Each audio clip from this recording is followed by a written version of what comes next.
Hello बच्चों, कैसे हो सब लोग। वेलकम टू मिशन कामयाबी। हमारा मकसद है नीट 2024। 5 मई को जो भी हमारा एग्जाम है उसमें हम उसका तैयारी कर रहे हैं। ठीक है, जैसे कि हमने एक स्ट्रेटेजी बनाई है उसके लिए, राइट। उस स्ट्रेटेजी के हिसाब से हम लोग पहले क्या शुरू करने वाले थे, क्लास 12 का ऑर्गेनिक केमिस्ट्री। आज वही शुरू कर रहे हैं हम लोग। पहला लेक्चर है on halo alkane hello Erin. तो क्या करने वाले हैं आज, एक ही सिटिंग में हम पूरा हेलो एल्केन और हेलो एरिन में जितना भी मेन पॉइंट हमें याद रखना है वो एक जगह पे लिख लेंगे। तो इसीलिए बहुत अच्छा होगा, पेन एंड पेपर लेके बैठो और हमारे साथ साथ लिखते जाओ। तो देखना बहुत अच्छे से तुम्हारा वो तैयारी हो जाएगा। ओके, तो चलो शुरू करते हैं। पहले हेलो एल्केन हेलो एरिन, जो भी हेलोजन डेरिवेटिव है वो मेनली है दो टाइप के। एक हो गया तुम्हारा एराइल हैलाइड और एक हो गया तुम्हारा एल्किल हैलाइड। एल्किल हैलाइड, यही दो मेन टाइप के हेलोजन डेरिवेटिव है। उसमें से अगर हम लोग एल्किल हैलाइड की बात करें तो ये हो सकता है मोनोहैलाइड, हो सकता है डाई हैलाइड, हो सकता है ट्राई हैलाइड, पॉलीहैलाइड्स, पॉलीहैलाइड्स हो सकता है। ठीक है, मोनोहैलाइड का भी कुछ फिर क्लासिफिकेशन हम कर सकते हैं, जैसे कि 1 डिग्री, 2 डिग्री, 3 डिग्री, एलाइल, फिर बेंजाइल। सबका एग्जाम्पल भी तुम्हें याद है आई गेस। ठीक है, याद नहीं है तो फिर हम क्वेश्चन से करते करते समझ जाएंगे, यहीं पे भी समझ जाएंगे। ठीक है, एक और एक कैटेगरी होना चाहिए, वो है vinyl. Vinyl halides, vinyl halides मतलब कि डायरेक्टली तुम्हारा जो डबल बॉन्ड है वहां पे हैलोजन अटैच्ड है, राइट। ये जो डाई हैलाइड है इसका भी तुम्हारे पास क्या है, दो कैटेगरी है। एक जेमिनल डाई हैलाइड, दूसरा है विसिनल डाई हैलाइड, राइट। ये है तुम्हारा एराइल हैलाइड का क्लासिफिकेशन। हमें पता है कि एराइल हैलाइड का जो नोमेनक्लेचर है वो कैसे करते हैं, जो भी हैलोजन है डेरिवेटिव है उसका नाम क्या आ जाएगा, एज ए प्रीफिक्स आ जाएगा। जैसे कि तुम्हारा हो गया CH3 CH2 Cl chloro ethane, CH3 CH Cl CH Br CH3। तो फिर इसको हम क्या लिखेंगे, 2 ब्रोमो 3 क्लोरो ब्यूटेन।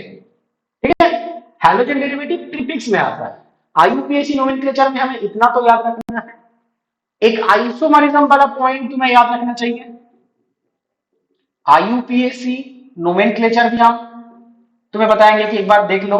फिर आइसोमरिज्म में तुम क्या याद रखोगे, देखो इसमें आइसोमरिज्म में उतना कुछ खास पॉइंट तो है नहीं, कि क्योंकि ये केवल पोजीशन और चेन आइसोमर दिखाएगा, functional group isomer, metamer, tautomer ये सब नहीं दिखाएगा।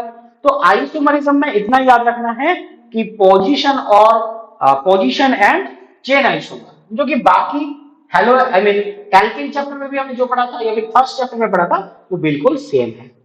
तो ये जो इंट्रोडक्टरी पॉइंट ये तो सबको क्लियर है। बात करेंगे हम लोग मेनली इसके प्रिपरेटिव मेथड्स पे, वो सबसे ज्यादा इंपॉर्टेंट है। तो चलो प्रिपरेटिव मेथड देख लेते हैं। पहले देखेंगे एल्किल हैलाइड के, फिर देखेंगे एराइल हैलाइड के। हाँ, अब शुरू करने से पहले एक बार ये बता देते हैं कि जो प्रिपरेटिव मेथड हम देखेंगे इसमें केवल अभी हम लोग रिएक्शन देखेंगे और मैकेनिज्म क्या है, मतलब कौन सा मैकेनिज्म है, कौन सा इंटरमीडिएट है, उसको बस नाम लिखेंगे। एकदम डिटेल्स में ड्रॉ करने की अभी जरूरत नहीं है। तो शुरू करने जा रहे हैं preparative method. Preparative methods for alkyl halides. ठीक है, पहला मेथड हो गया तुम्हारा फ्रॉम एल्केन। फ्रॉम एल्केन, एक बहुत ही सिंपल सा एल्केन हम लेंगे, वो है मीथेन CH4। उसमें क्या देंगे, हैलोजन देंगे और उसके अनुसार हम लोग क्या देंगे, उसका कंडीशन देंगे। बनेगा क्या हमारा CH3X प्लस HX। हमें पता है कि इस रिएक्शन का एक प्रॉब्लम है कि अगर हमें मिथाइल हैलाइड लाना है तो हमें क्या करना पड़ेगा, हमें इसको लेना पड़ेगा एक्सेस, नहीं तो क्या होगा, ये फिर से मिक्सचर बनाता जाएगा, dihalide, trihalide, polyhalide का मिक्सचर बनाता जाएगा। ये जो कंडीशन की बात हम कर रहे हैं, क्यों कर रहे हैं, क्योंकि फ्लोरीन जो है वो डार्क में रिएक्ट करता है, बहुत ज्यादा रिएक्टिव है। क्लोरीन के लिए चाहिए सनलाइट, ब्रोमीन के लिए हीट, और आयोडीन के लिए कैटालिस्ट चाहिए। यही पे एक पॉइंट आना नोट में याद रखना है कि iodination of alkene is reversible. Reversible मतलब स्लो प्रोसेस, रिवर्सिबल मतलब स्लो प्रोसेस। क्यों स्लो प्रोसेस, क्योंकि जो HI फॉर्म होता है हाइड्रोजन आयोडाइड, वो तुम्हारा स्ट्रॉन्ग रिड्यूसिंग एजेंट है, बैकवर्ड में रिएक्शन होता है। इसीलिए क्या चाहिए हमें, रिक्वर्स कैटालिस्ट, कैटालिस्ट चाहिए। कैटालिस्ट क्या यूज करते हैं, HNO3 और HiO3 नाइट्रिक एसिड या फिर iodic acid as a catalyst use करते हैं। अच्छा, ये तो रिएक्टिविटी ऑर्डर हो गया। फॉर पर्टिकुलर हैलोजन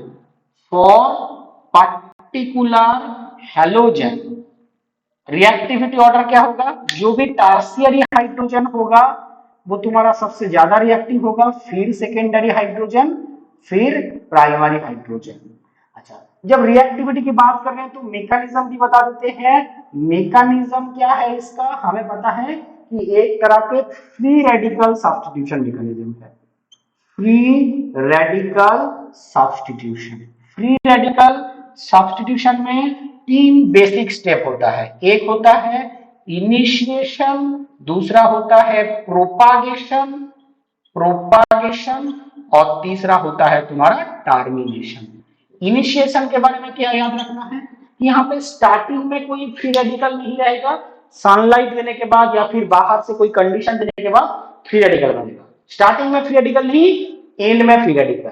प्रोपागेशन में स्टार्टिंग में भी फ्री रेडिकल, एंड में भी फ्री रेडिकल, यानी वो रेडिकल कोई दूसरा रेडिकल बनाएगा, वो रेडिकल कोई तीसरा रेडिकल बनाएगा, चेन चलता जाएगा। प्रोपागेशन, टर्मिनेशन में 2 रेडिकल कोइंच होके एक नॉर्मल कंपाउंड बनाएगा, नॉर्मल बॉन्ड बनाएगा।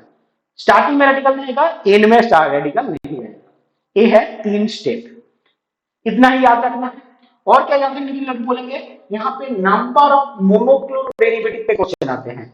Number of monochloro derivative example के तौर पे हम लेते हैं 3 आइसोमर, किसका, C5H12, इसका 3 आइसोमर होता है, हमें पता है क्या है, N pentane, CH3 CH2 CH2 CH2 CH3, कितना आइसोमर, 3 आइसोमर। एक ए हो गया, एक आइसोप्रोपेन हो गया, आइसोप्रोपेन, ठीक है, और एक नियोपेंटेन, आइसोपेंटेन नियोप्रोपेन, आइसोप्रोपेन नहीं, आइसोपेंटेन नियोपेंटेन, ठीक है। तो यहाँ पे देखो कितने टाइप के हाइड्रोजन है, जितने टाइप के हाइड्रोजन होगा, जितना नॉन इक्विवेलेंट हाइड्रोजन होगा, उतने टाइप के मोनोक्लोरो डेरिवेटिव मिलेगा। ये दोनों, ये जो 6 हाइड्रोजन है बिल्कुल सेम है, यहाँ पे हाइड्रोजन रिप्लेस करो या फिर यहाँ पे करो, सेम प्रोडक्ट मिलेगा। 1 2 3 3 टाइप के प्रोडक्ट हमें यहाँ पे मिलेंगे। यहाँ पे कैसा मिलेगा, यहाँ पे मिलेगा 4, ये दोनों सेम है, ये अलग है, 2 हो गया, ये अलग है, ये अलग है। मतलब तुम एक एक हाइड्रोजन को रिप्लेस करो हेलोजन से, फिर देखो कितने टाइप के प्रोडक्ट मिलता है। यहाँ पे कितना मिल रहा है, 4, यहाँ पे सब सेम है, मिलेगा कितना, 1। तो इस तरह के क्वेश्चन तुम्हें एल्केन से आएगा। तो एल्केन में तो तुम्हें हम कहेंगे इतना ही याद रखो। फिर आता है तुम्हारा फ्रॉम एल्किन,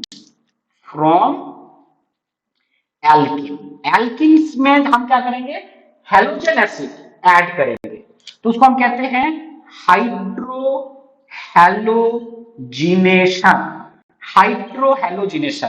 तुम्हारे पास एक एल्किन है, RCH डबल बॉन्ड CH2, उसमें तुम क्या ऐड कर रहे हो, उसमें हम ऐड करने जा रहे हैं HX, फिर क्या बनेगा, फिर बनेगा तुम्हारा RCH CH2।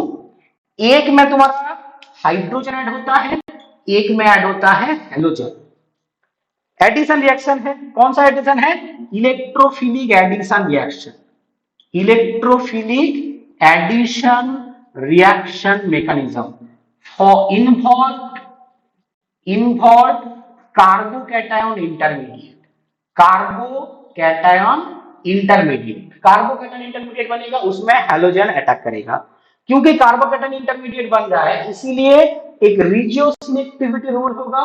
रिजियोसिलेक्टिविटी रूल कौन सा फॉलो करेगा यहाँ पे? Markovnikov addition rule.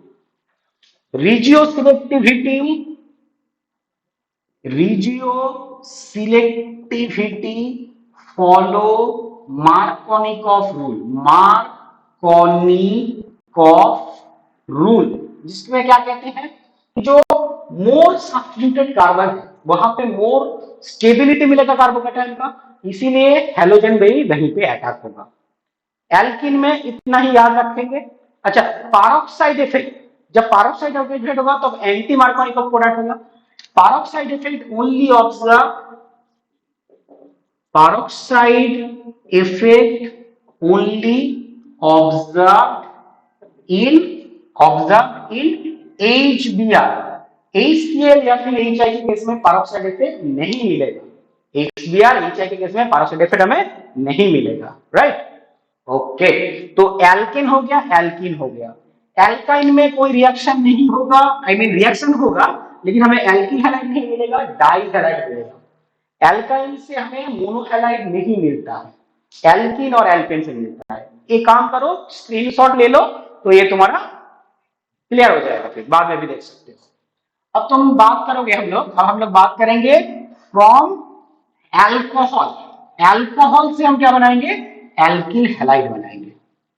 एल्कोहल से एल्किल हैलाइड बनाने के लिए हम कौन सा रिएक्शन करते हैं? Nucleophilic substitution reaction, nucleophilic substitution reaction करेंगे, ठीक है?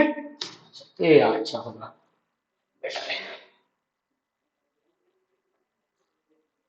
न्यूक्लियोफिलिक सब्स्टिट्यूशन रिएक्शन के लिए हमारे पास रिएजेंट डिफरेंट होगा।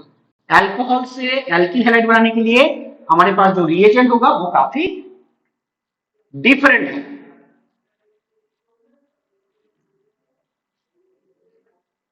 एक मिनट,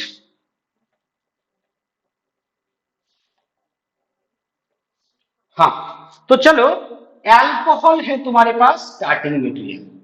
अब तुम क्या करोगे? अल्कोहल में दोगे HCl in presence of anhydrous ZnCl2, anhydrous ZnCl2। क्या होगा? ये जो OH ग्रुप है वो रिप्लेस हो जाएगा RCl से, RCl से रिप्लेस हो जाएगा, साथ में बनेगा वाटर। अगर तुम्हें ब्रोमीन लाना है तो क्या ऐड करोगे? NaBr concentrated H2SO4, concentrated SO4 और NaBr मिलकर क्या बनाएगा? HBr। HBr का जो H क्लास है वो इसको बहुत अच्छा लिविंग ग्रुप बनाता है, ठीक है? फिर Br अगर अटैक करेगा तो RBr बनेगा, फिर RBr बनेगा। लेकिन यही पॉइंट हम वो आयोडाइड के केस में नहीं कर सकते, क्योंकि आयोडाइड के केस में HI चाहिए। प्रॉब्लम यह है कि कॉन्सेंट्रेटेड H2SO4 यूज नहीं कर सकते। कॉन्सेंट्रेटेड H2SO4 पहले जो HI बनाएगा उसको फिर से ऑक्सीडाइज कर देगा। ये बहुत ही पावरफुल ऑक्सीडाइजिंग एजेंट भी तो है, इसीलिए यहाँ पे हम क्या यूज करते हैं? H3PO4 यूज करते हैं, ठीक है? तो ये बनाएगा तुम्हारा RI।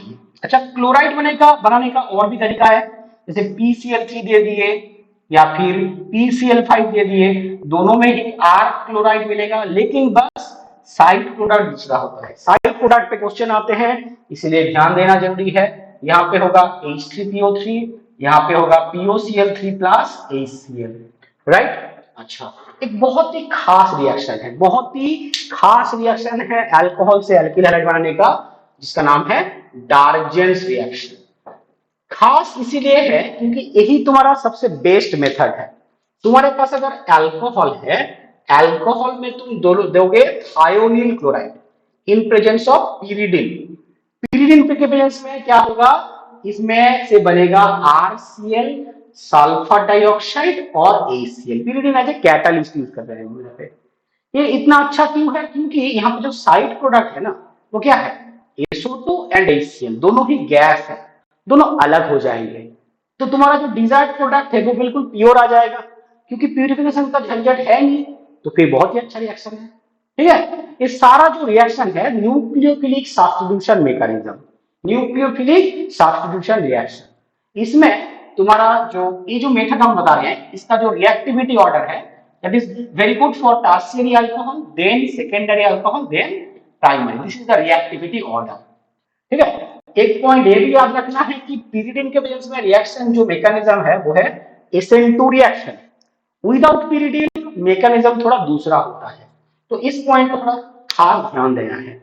वो ये है कि if Darzens reaction, if Dargen's reaction take place at chiral center, inversion of configuration take place without pyridine, retention of configuration take place। Retention of configuration उसको कहते हैं SNI मैकेनिज्म। pyridine रहेगा SN2, pyridine नहीं रहेगा SNI।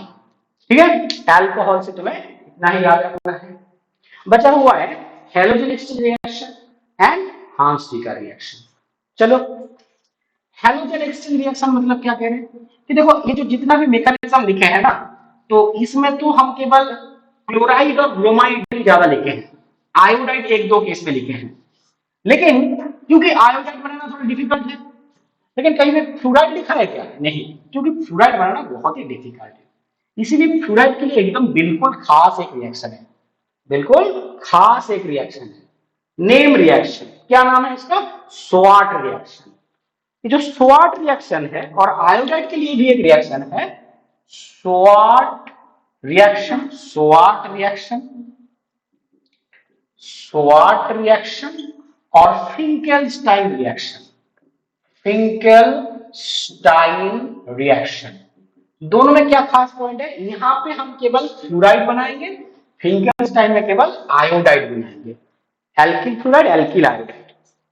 तो यहां पे क्या कर रहे हैं? एल्किल हैलाइड ले रहे हैं। वो हैलोजन तुम्हारा क्लोरीन हो, ब्रोमीन हो, आयोडीन हो, किसी में भी चलेगा। साथ में देते हैं फ्लोरीनेटिंग एजेंट, जैसे कि सिल्वर फ्लोराइड हो गया, जैसे कि एंटीमोनी फ्लोराइड हो गया, ठीक है, तुम्हारा आर्सेनिक फ्लोराइड हो गया, AsF3, कोबाल्ट फ्लोराइड हो गया। इस तरह के फ्लोरीनेटिंग एजेंट देंगे तो एल्किल फ्लोराइड मिलेगा। ठीक है। फ्लोराइड के लिए बहुत ही खास मेथड। फिंकेलस्टाइन और भी खास है। RX, यहाँ पे X क्या है? क्लोरीन या फिर ब्रोमीन। साथ में क्या दे रहे हैं? NaI। सॉल्वेंट रहेगा एसीटोन, एसीटोन बनेगा RI प्लस NaBr प्लस और NaBr और NaCl। अब इस रिएक्शन पे ध्यान क्या देना है, क्या याद रखना है कि ये जो एसीटोन है एक तरह के लेस पोलर सॉल्वेंट है। लेस पोलर सॉल्वेंट में लेस पोलर कंपाउंड डिसॉल्व होता है। NaI और NaCl या फिर NaBr के साथ अगर इसका कंपैरिजन करोगे, NaI काफी ज्यादा कोवेलेंट है, यानी लेस पोलर है, और A आयोनिक है तो मोर पोलर है। ज्यादा सॉल्युबल कौन सा होगा? NaI। सॉल्युबल ज्यादा, लेस सॉल्युबल। लेस सॉल्युबल बाहर चला जाएगा, लेस सॉल्युबल बाहर चला जाएगा तो क्या होगा? रिएक्शन बहुत अच्छा होगा। तुम्हारा प्रोडक्ट बाहर जा रहा है, law of linear principal apply करो, प्रोडक्ट बाहर जा रहा है, रिएक्टेंट अच्छे से डिसॉल्व हो रहा है, रिएक्शन अच्छा होगा। Law of linear principle is applicable. ये हो गया तुम्हारा हेलोजन एक्सचेंज रिएक्शन। फ्लोराइड और आयोडाइड भी बना लिए हम लोग। अब हम क्या करेंगे? Last method, from salt of carboxylic acid, salt of carboxylic acid. Reaction का नाम है हांस-डिकर रिएक्शन। बोरोडीन हांस-डिकर भी कहते हैं, या फिर सिंपली हांस-डिकर रिएक्शन, हांस-डिकर रिएक्शन। ठीक है। हांस-डिकर रिएक्शन में क्या होता है?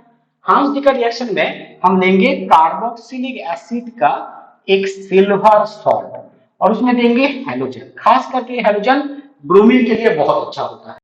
ठीक है। तो फिर ब्रोमीन या फिर क्लोरीन दोनों में ही होगा, ब्रोमीन के लिए सबसे अच्छा होगा। प्रोडक्ट क्या बनेगा? RX, जैसे कि हम मान लिख रहे हैं RBr, Br2 लिख देते हैं इसको, RBr plus AgBr plus carbon dioxide. ध्यान देने वाली बात यह है कि जो कार्बन डाइऑक्साइड था यानी कार्बोक्सिलिक पार्ट था वो जैसे CO2 बाहर चला जा रहा है, यानी एक कार्बन तुम्हारा कम हो रहा है, यहाँ पे एक कार्बन कम हो रहा है। तो एक डिग्रेडेशन मेथड है, एक तरह के degradation method, Hunsdiecker reaction. These are the preparative method for alkyl halide. ठीक है, बात करेंगे आप किसका, एराइल हैलाइड के, preparation for aryl halide. Aryl halide का प्रिपरेटिव मेथड काफी लिमिटेड है, ज्यादा कुछ है नहीं, चलो देख लेते हैं। Preparation of aryl halide, preparation of aryl halide. हम स्टार्ट करेंगे बेंजीन से, स्टार्ट करेंगे हम लोग बेंजीन से।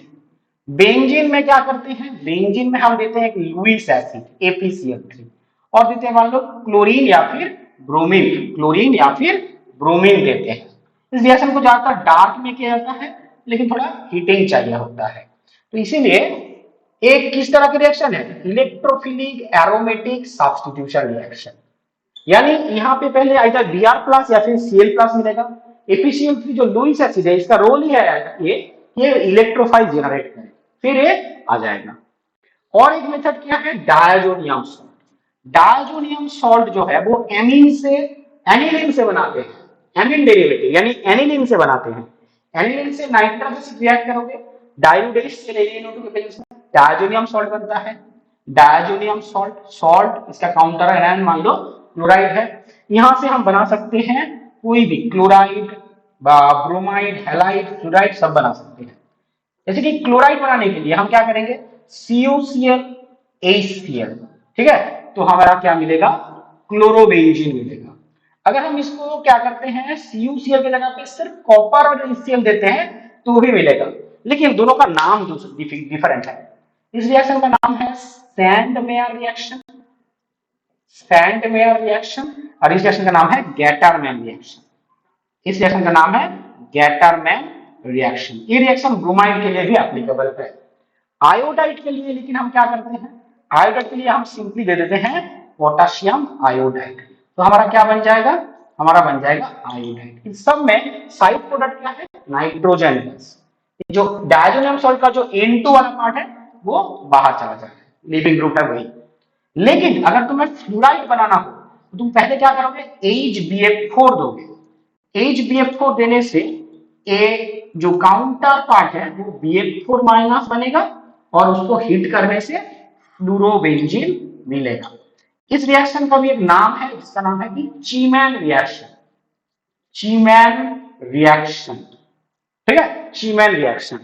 ये है तुम्हारा एराइल हैलाइड का प्रिपरेशन। एराइल हैलाइड का एक कॉमर्शियल प्रिपरेशन भी है। क्लोरोबेंजीन बेंजीन से कॉमर्शियली कैसे बनाया जाता है, कॉमर्शियली बनाने के लिए हम क्या करते हैं, कॉमर्शियल बनाने के लिए इसमें ऑक्सीजन और HCl देते हैं, साथ में copper chloride as a catalyst देते हैं। क्या मेथड है इसके नाम का, इसका क्या नाम है, Raschig method, RASCHIG, Raschig process, commercial preparation of chlorobenzene from benzene. These are the preparative method for aryl halides. ठीक है, चलो हम लोग बात कर लेंगे आप केमिकल एंड फिजिकल। पहले तो फिजिकल प्रॉपर्टीज फिर केमिकल प्रॉपर्टीज, पहले फिजिकल प्रॉपर्टीज फिर केमिकल प्रॉपर्टीज।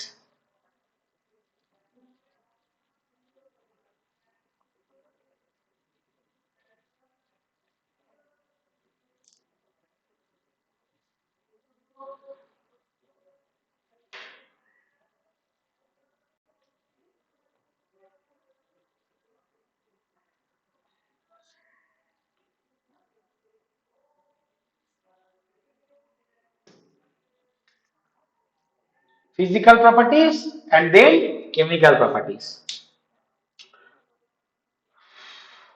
ठीक है।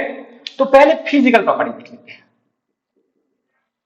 फिजिकल प्रॉपर्टीज में क्या क्या याद रखना है कि पहला बहुत ही इंपॉर्टेंट पॉइंट है boiling point. Boiling point alkyl halide का डिपेंड करता है मॉलिक्यूलर वेट के ऊपर। जितना ज्यादा मॉलिक्यूलर वेट होगा उतना तुम्हारा बॉइलिंग पॉइंट होगा। तो उसी हिसाब से जो भी आयोडाइड होगा उसका बॉइलिंग पॉइंट ज्यादा होना चाहिए। तो अगर सेम कार्बन लेते हो तो देखो तुम्हारा जो भी CH4 है वो क्या है, गैस, ठीक है। फिर CH3Cl, फिर CH2Cl2, फिर CH Cl3, CCl4। इसका बॉइलिंग पॉइंट बढ़ता जा रहा है क्योंकि मॉलिक्यूलर वेट बढ़ता जा रहा है। ठीक है, ये है तुम्हारा बॉइलिंग पॉइंट। अगर तुम एराइल हैलाइड की बात करते हो, एराइल हैलाइड में जैसे कि हम क्या करेंगे, तुम सिर्फ आयोडाइड की बात करोगे, एराइल आयोडाइड सबसे ज्यादा होगा, फिर एराइल ब्रोमाइड, फिर एराइल क्लोराइड, फिर एराइल फ्लोराइड। लेकिन अगर हम एक पोजीशन आइसोमर की बात करें, जैसे कि ऑर्थो हो गया, ठीक है, ऑर्थो डाइक्लोरो, मेटा डाइक्लोरो या फिर पैरा डाइक्लोरो बेंजीन की बात करें, तो यहाँ पे बॉइलिंग पॉइंट के हिसाब से क्या होता है, बॉइलिंग पॉइंट ज्यादा होता है जिसका डाइपोल मोमेंट ज्यादा होता है, वो तुम्हारा क्या है, ऑर्थो, फिर पैरा, फिर मेटा। ठीक है, और मेल्टिंग पॉइंट के हिसाब से सबसे ज्यादा जो सिमेट्रिकल होता है वही तुम्हारा सबसे ज्यादा मेल्टिंग पॉइंट होता है, मेटा, देन सॉरी मेटा नहीं, सबसे सिमेट्रिकल है तुम्हारा पैरा, फिर ऑर्थो, लास्ट में मेटा। ठीक है, ये याद रखने का तरीका है, याद रखने का तरीका यही है। तो चलो ये हो गया तुम्हारा boiling point and melting point. Density याद रखना, डेंसिटी क्या है, जो एल्किल आयोडाइड है और जो एल्किल ब्रोमाइड है इसका डेंसिटी वाटर से ज्यादा है, और फिर तुम्हारा जो क्लोराइड है इसका डेंसिटी वाटर से कम होता है। ये होता है तुम्हारा डेंसिटी। डेंसिटी भी किसके ऊपर डिपेंड करेगा, मॉलिक्यूलर वेट के ऊपर डिपेंड करेगा। मॉलिक्यूलर वेट ज्यादा होगा तो डेंसिटी भी ज्यादा होगा। फिजिकल प्रॉपर्टीज में हम कहेंगे इतना ही पॉइंट याद रखो। बात करते हैं तो फिर चलो केमिकल प्रॉपर्टीज की। पहले तो ये समझेंगे कि किस तरह की केमिकल रिएक्टिविटी दिखाता है, फिर हम बात करेंगे उसके केमिकल रिएक्शन की।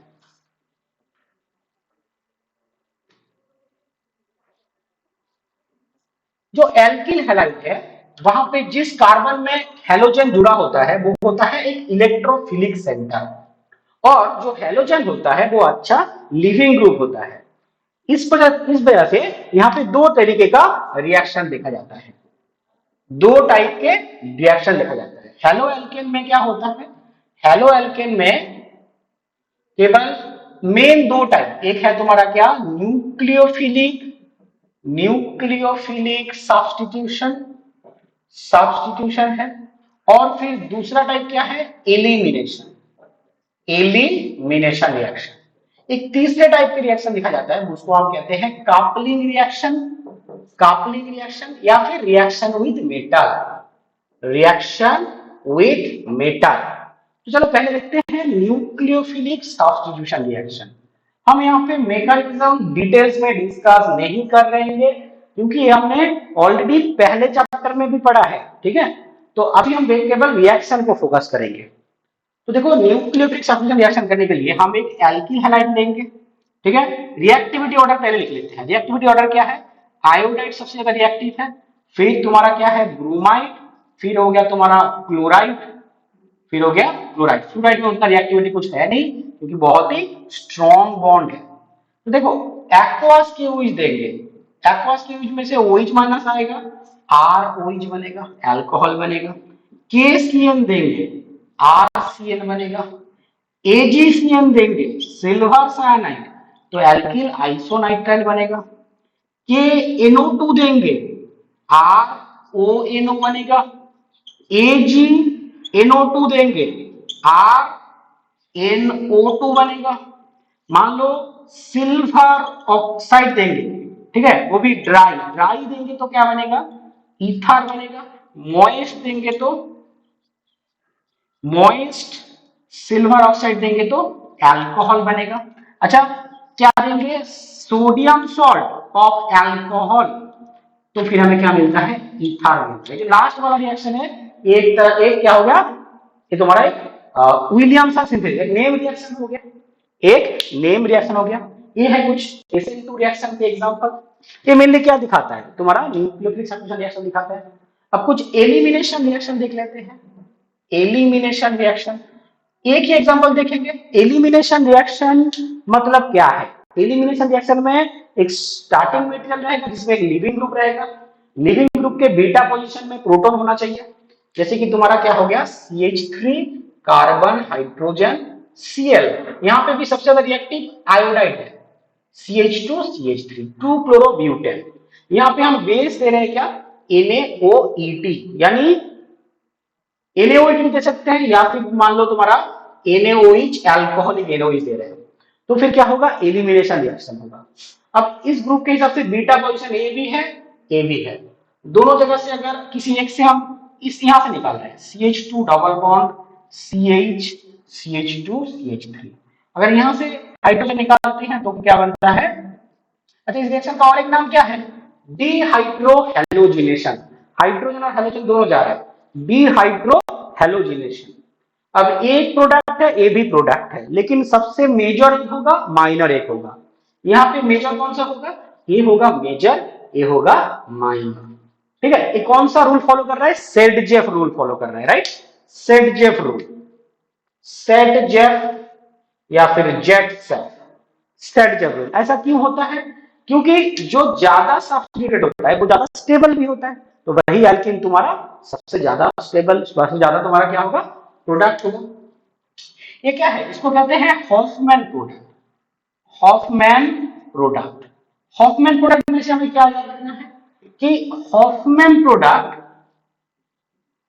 Hoffmann product will be measured if fluoride is leaving group or base is bulky। bulky base होने से हॉफमैन प्रोडक्ट मिलता है। bulky base तुम्हारा यहां पे अप्रोच करना डिफिकल्ट हो जाएगा, तो लेस क्राउडेड पोजीशन से अप्रोच करेगा तो लेस सब्स्टिट्यूटेड प्रोडक्ट भी मिलेगा। ये है तुम्हारा हॉफमैन प्रोडक्ट। एलिमिनेशन रिएक्शन यही होता है,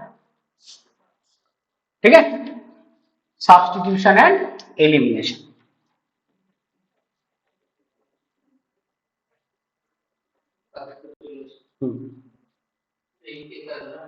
বলে দাও যে একদম 25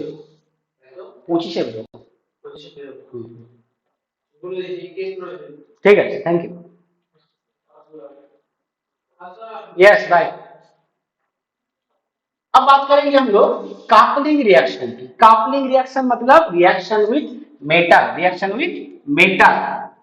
अब देखो मेटल के साथ डिफरेंट प्रोडक्ट देगा, डिफरेंट रिएक्शन डिफरेंट प्रोडक्ट। सबसे फेमस प्रोडक्ट क्या है, सबसे फेमस प्रोडक्ट है तुम्हारा ग्रिग्नार्ड रिएजेंट, ठीक है, लेकिन ग्रिग्नार्ड रिएजेंट के साथ भी और कुछ प्रोडक्ट भी हमें मिलेगा यहाँ पे, जैसे कि ऊर्ज रिएक्शन हो गया, ऊर्ज फिटिक रिएक्शन हो गया, सल्फिटिक रिएक्शन हो गया, ठीक है। अच्छा, तो ऊर्ज रिएक्शन पहले देखेंगे। ऊर्ज रिएक्शन, तो रिएक्शन विथ मेटल ऐसे लिखते हैं, RX प्लस सोडियम, ठीक है, ईथर मीडियम, क्या करेंगे, 2 RH 2 सोडियम ले गए, क्या मिलेगा, R। क्या रिएक्शन है, रिएक्शन का नाम है Wurtz coupling, Wurtz coupling. This is a very good method for preparation of symmetrical alkane, right. ये हम एल्केन चैप्टर में भी पढ़े हैं, सोडियम के साथ इतना होगा। फिर अगर तुम लिथियम लेते हो, RX प्लस लिथियम, क्या मिलेगा, एल्किल लिथियम। ये एल्किल लिथियम कहां पे काम आएगा, एल्किल लिथियम काम आएगा तुम्हारा, मान लो इसमें अगर तुम दे दिए कॉपर हैलाइड, क्यूप्रस हैलाइड, तो बन जाता है R2Cu लिथियम। इसको क्या कहते हैं, इसको कहते हैं गिलमैन्स रिएजेंट, गिलमैन्स रिएजेंट। गिलमैन्स रिएजेंट में अगर तुम कोई भी एल्किल हैलाइड, वो तुम चाहे सेम ले लो या फिर डिफरेंट ले लो, कोई भी एल्किल हैलाइड देते हो तो तुम कोई भी एल्केन भी बना सकते हो। क्या रिएक्शन है इसका नाम, कोरे-हाउस सिंथेसिस। ये भी हम लोगों ने एल्केन चैप्टर में पढ़ा था, कोरे-हाउस, कोरे-हाउस सिंथेसिस, सिंथेसिस, राइट। अच्छा, सबसे जो खास रिएक्शन है मेटल के साथ वो है preparation of Grignard reagent, RX plus Mg, वहां पे तुम ईथर सॉल्वेंट यूज करोगे तो फिर RMgX मिलेगा। यहाँ पे जो कार्बन था जब हैलोजन के साथ जुड़ा हुआ था वो था इलेक्ट्रोपॉजिटिव सेंटर, अभी ये बन गया एक इलेक्ट्रोनेगेटिव सेंटर, पोलैरिटी रिवर्स हो गया, पोलैरिटी रिवर्स हो गया। क्या कहते हैं इसको, पोलैरिटी रिवर्सल को अम्पुलम कहते हैं, अम्पुलम, ठीक है। ग्रिग्नार्ड रिएक्शन का रिएक्शन हमने एल्केन चैप्टर में भी पढ़ा था, लेकिन फिर से एक बार पढ़ लेते हैं। कि ये मेनली दो तरह के रिएक्शन होगा, एक reaction with active hydrogen, reaction with active hydrogen and reaction with electropositive centre. Electropositive centre होगा तो वहां पे जाके अटैक करेगा, और तुम्हारा अगर कोई एसिडिक हाइड्रोजन होगा तो वहां पे तुम्हारा क्या हो जाएगा, प्रोटॉन को पिकअप कर लेगा, प्रोटॉन को पिकअप कर लेगा। दो तरह के रिएक्शन होता है ग्रिग्नार्ड रिएजेंट में। ठीक है, हम अभी बात करेंगे एराइल हैलाइड की, एराइल हैलाइड की। एराइल हैलाइड में केमिकल रिएक्शन क्या क्या होगा, देखो पहले तो तुम्हें एराइल हैलाइड का केमिस्ट्री समझना है। एराइल हैलाइड का केमिस्ट्री क्या है कि एराइल हैलाइड में जो भी हैलोजन अटैच्ड है उसके ऊपर है लोन पेयर ऑफ इलेक्ट्रॉन, उसके ऊपर है लोन पेयर्स ऑफ इलेक्ट्रॉन। ये जो लोन पेयर ऑफ इलेक्ट्रॉन इसके साथ कॉन्जुगेशन में पार्टिसिपेट करेगा, तो इससे क्या होगा, कार्बन क्लोरीन बॉन्ड में एक डबल बॉन्ड आ जाएगा। दूसरा पॉइंट एक है कि ये जो कार्बन है sp2 सेंटर है, इसीलिए न्यूक्लियोफाइल यहाँ पे अटैक करना बहुत मुश्किल है। लिविंग ग्रुप अच्छा नहीं है, प्लस ये ज्यादा इलेक्ट्रोपॉजिटिव भी नहीं है। न्यूक्लियोफिलिक सब्स्टिट्यूशन, इसीलिए क्या होगा, न्यूक्लियोफिलिक सब्स्टिट्यूशन इज डिफिकल्ट, ये नहीं कह रहे कि impossible, difficult at in aryl halide. Aryl halide में डिफिकल्ट है। मेजर रिएक्शन क्या होता है, फिर मेजर रिएक्शन होता है electrophilic substitution, electrophilic aromatic substitution. ठीक है, इलेक्ट्रोफिलिक एरोमेटिक सब्स्टिट्यूशन होता है तुम्हारा मेजर रिएक्शन। किस तरह के इलेक्ट्रोफिलिक एरोमेटिक सब्स्टिट्यूशन होगा, तुम फ्रीडल क्लास कर सकते हो, RxAlCl3 दे दो, तुम्हारा ऑर्थो या फिर पैरा हैलाइड मिल जाएगा, पैरा CH3 मान लो, अच्छा R ले R, ठीक है, प्लस इसमें ऑर्थो प्रोडक्ट भी मिलेगा। तुम यहाँ पे नाइट्रेशन कर सकते हो, जैसे कि तुम कॉन्सेंट्रेटेड H2SO4, कॉन्सेंट्रेटेड HNO3 और 60 डिग्री सेंटीग्रेड दे रहे हो, तो फिर तुम्हारा नाइट्रेशन रिएक्शन भी होगा, ortho as well as para product मिलेगा।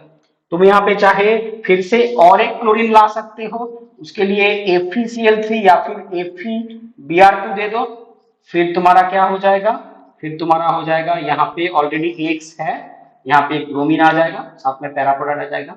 इलेक्ट्रोफिलिक सब्स्टिट्यूशन रिएक्शन होता है। इलेक्ट्रोफिलिक सब्स्टिट्यूशन का एक बहुत ही खास एग्जांपल ये है कि दो क्लोरोबेंजीन ले लो, एक CCl3 C double bond OH, chloral hydrate, इसमें अगर तुम क्या करते हो, कॉन्सेंट्रेटेड H2SO4 देते हो, ये तुम्हारा जो इलेक्ट्रोफिलिक सेंटर है इसमें एक रिएक्शन होगा। इसमें क्या होगा, जो तुम्हारा जो क्लोरोबेंजीन है उसके साथ रिएक्शन होगा। चलो अच्छे से ड्रॉ कर लेते हैं इसको। कॉन्सेंट्रेटेड H2SO4 दिए हो तुमने, यहाँ पे हम लोग कॉन्सेंट्रेटेड H2SO4 ऐड कर रहे हैं, कॉन्सेंट्रेटेड H2SO4 क्या बन रहा है यहाँ पे, CCl3CH, दो क्लोरोबेंजीन यहाँ पे है, दो क्लोरोबेंजीन यहाँ पे है। तो ये क्या है, प्रोडक्ट हमें बहुत ही जाना पहचाना है, DDT। ठीक है, ये है तुम्हारा न्यूक्लियोफिलिक सब्स्टिट्यूशन रिएक्शन। ठीक है, एक बात बताते हैं, एराइल हैलाइड में भी तुम्हारा ग्रिग्नार्ड रिएक्शन होता है, ग्रिग्नार्ड रिएजेंट एराइल हैलाइड में भी बनता है। ठीक है, इलेक्ट्रोफिलिक में तो इतना याद रखोगे। न्यूक्लियोफिलिक सब्स्टिट्यूशन हमने क्या बोला है, डिफिकल्ट है, लेकिन इसका मतलब तो ये नहीं कि बिल्कुल होगा नहीं। एक न्यूक्लियोफिलिक सब्स्टिट्यूशन रिएक्शन का नाम एग्जांपल है डाउस प्रोसेस। डाउस प्रोसेस में क्या होता है, तुम्हारे पास रहता है क्लोरोबेंजीन, क्लोरोबेंजीन में तुम देते हो fused NaOH, high temperature high pressure, high temperature high pressure में तुम्हें क्या मिलेगा, तुम्हें मिलेगा ONA, फिर तुम एसिडिफिकेशन करोगे तो फिर तुम्हें मिलेगा फिनॉल, मिलेगा फिनॉल। ये high temperature high pressure, pressure लगभग 200 से 300 एटमॉस्फेरिक प्रेशर चाहिए, टेम्परेचर लगभग तुम्हारा 350 के आसपास, 350 डिग्री के आसपास तुम्हें चाहिए, डिग्री सेंटीग्रेड के आसपास चाहिए। तो डाउस प्रोसेस कितना डिफिकल्ट प्रोसेस देख रहे हो। अब ये जो डिफिकल्टी ये कम किया जा सकता है, कैसे, एक्टिवेटिंग ग्रुप, ये डिफिकल्ट क्यों है? पहली बात तो ये अभी हमने एक्सप्लेन किया है, डिफिकल्ट इसलिए है क्योंकि जो बेंजीन रिंग है, ठीक है, बेंजीन रिंग में इलेक्ट्रॉन डेंसिटी बहुत ज्यादा है, इलेक्ट्रोफाइल ऐड नहीं करेगा, डबल बॉन्ड कैरेक्टर है। तो एक काम करते हैं, हम यहाँ पे नाइट्रो ग्रुप लगा देते हैं, इलेक्ट्रॉन विथड्रॉइंग नाइट्रो ग्रुप लगा देते हैं। इससे क्या हो जाएगा, नाइट्रो के जो इलेक्ट्रॉन विथड्रॉइंग नेचर है, इलेक्ट्रॉन अपने तरफ खींच लेगा। अब ये क्या हो जाएगा, बहुत अच्छा इलेक्ट्रोफिलिक सेंटर हो जाएगा। सिर्फ वार्म वाटर दोगे, क्या बन जाएगा प्रोडक्ट, बन जाएगा OH, पिक्रिक एसिड। क्या बन जाएगा ये, पिक्रिक एसिड। ठीक है, ये हो गया तुम्हारा न्यूक्लियोफिलिक सब्स्टिट्यूशन रिएक्शन। दो बहुत ही खास रिएक्शन है, दो बहुत ही खास रिएक्शन है। एक ऊर्ज-फिटिक रिएक्शन, एक तो तुम क्या करोगे, क्लोरोबेंजीन लोगे, एक लोगे तुम्हारा alkyl halide. ऊर्ज-फिटिक, ऊर्ज-फिटिक reaction, ऊर्ज-फिटिक reaction, ऊर्ज-फिटिक reaction में क्या होता है, एक तुम क्लोरोबेंजीन ले रहे हो और कोई एक तुम एल्किल हैलाइड ले रहे हो, फिर तुम्हारा यहां पे क्या होगा, क्या रहेगा तुम्हारा, sodium in ether solvent, product क्या बनेगा तुम्हारा, वो एल्केन बनेगा, एरोमेटिक एल्केन बन गया, ऊर्ज फिटिंग। तो ऊर्ज रिएक्शन कब होता है, ऊर्ज रिएक्शन होता है जब तुम्हारा दो एल्किल हैलाइड होता है, एक एल्किल हैलाइड एक एराइल हैलाइड, ऊर्ज फिटिंग, दो एराइल हैलाइड, सिर्फ फिटिंग रिएक्शन। ठीक है, अच्छा और कुछ बचा है, हाँ और एक बहुत ही अच्छा रिएक्शन बचा है, वो है तुम्हारा एक स्पेशल रिएक्शन, कि अगर सिर्फ तुम बेंजीन ले रहे हो, सिर्फ तुम बेंजीन ले रहे हो और यहां पे क्लोरीन, सनलाइट में क्लोरीन दे रहे हो, सनलाइट में क्लोरीन दे रहे हो, तो तुम्हारा क्या मिलेगा, देखो बेंजीन में है डबल बॉन्ड और तुम यहां पे दे रहे हो 3 क्लोरीन इन सनलाइट, तो सारा कार्बन जो है वो क्लोरीन ऐड हो जाएगा, Cl Cl Cl Cl Cl Cl C6H6Cl6 बन जाएगा, बेंजीन हेक्साक्लोराइड हो जाएगा, गैमाक्सिन कहते हैं इसको, गैमाक्सिन, ठीक है, इंसेक्टिसाइड है। तो यही है तुम्हारा एल्किल हैलाइड एराइल हैलाइड का रिवीजन। ठीक है, तो इतना हमें याद रखना है। और क्या याद रखना है जो हमने आज नहीं कराया इस वीडियो में, क्वेश्चन आंसर करते करते कराएंगे, वो है तुम्हारा reaction of trihalides and dihalides. कुछ पर्टिकुलर रिएक्शन है, कुछ पर्टिकुलर रिएक्शन है जो भी तुम्हें याद रखना है, लेकिन आज के लिए इतना ही। नेक्स्ट वीडियो में हम क्या करने वाले हैं वो भी हम बता देते हैं। नेक्स्ट 2 वीडियो तुम्हें मिलेगा जिसमें हम लोग क्वेश्चन आंसर सॉल्व करेंगे। उसके डिस्क्रिप्शन बॉक्स में तुम्हें दिया रहेगा 2 लिंक, एक लिंक में जाओगे PDF मिलेगा क्वेश्चन, उस क्वेश्चन को तुम पहले खुद से सॉल्व करोगे, फिर दूसरे लिंक में आंसर दिया रहेगा, उसको तुम चेक करोगे, जो जो मिला है वो मिला लोगे, जो मिला नहीं है वो मिला, वो उसके लिए क्या करोगे, उसके लिए तुम जाओगे वीडियो, वीडियो में पूरा सॉल्यूशन दिया रहेगा, फिर उस सॉल्यूशन के साथ और उसका एक्सप्लेनेशन भी चेक करो। ठीक है, अच्छा और कोई भी डाउट रहे तो कमेंट सेक्शन में जाके कमेंट करो। तो आशा करते हैं कि इससे तुम्हारा बहुत आशा मतलब अच्छा होगा, तुम्हारे लिए हेल्पफुल होगा। ठीक है, ऐसे ही करेंगे, यही हमारा स्ट्रेटेजी है, पहले प्रैक्टिस करेंगे, रिवाइज करेंगे, फिर प्रैक्टिस करेंगे, रिवाइज प्रैक्टिस रिवाइज प्रैक्टिस, अब यही हमारा स्ट्रेटेजी है। तो हमारे चैनल को शेयर करना मत भूलना, लाइक करना मत भूलना, और अपने दोस्तों को भी बताओ, उनका भी हेल्प होगा, तुम्हारा भी हेल्प होगा, एक साथ हम लोग तैयारी करेंगे और हमारा मकसद है नीट 2024, उसमें हम कामयाब होके ही रहेंगे, मिशन कामयाबी। मिलते हैं नेक्स्ट वीडियो में।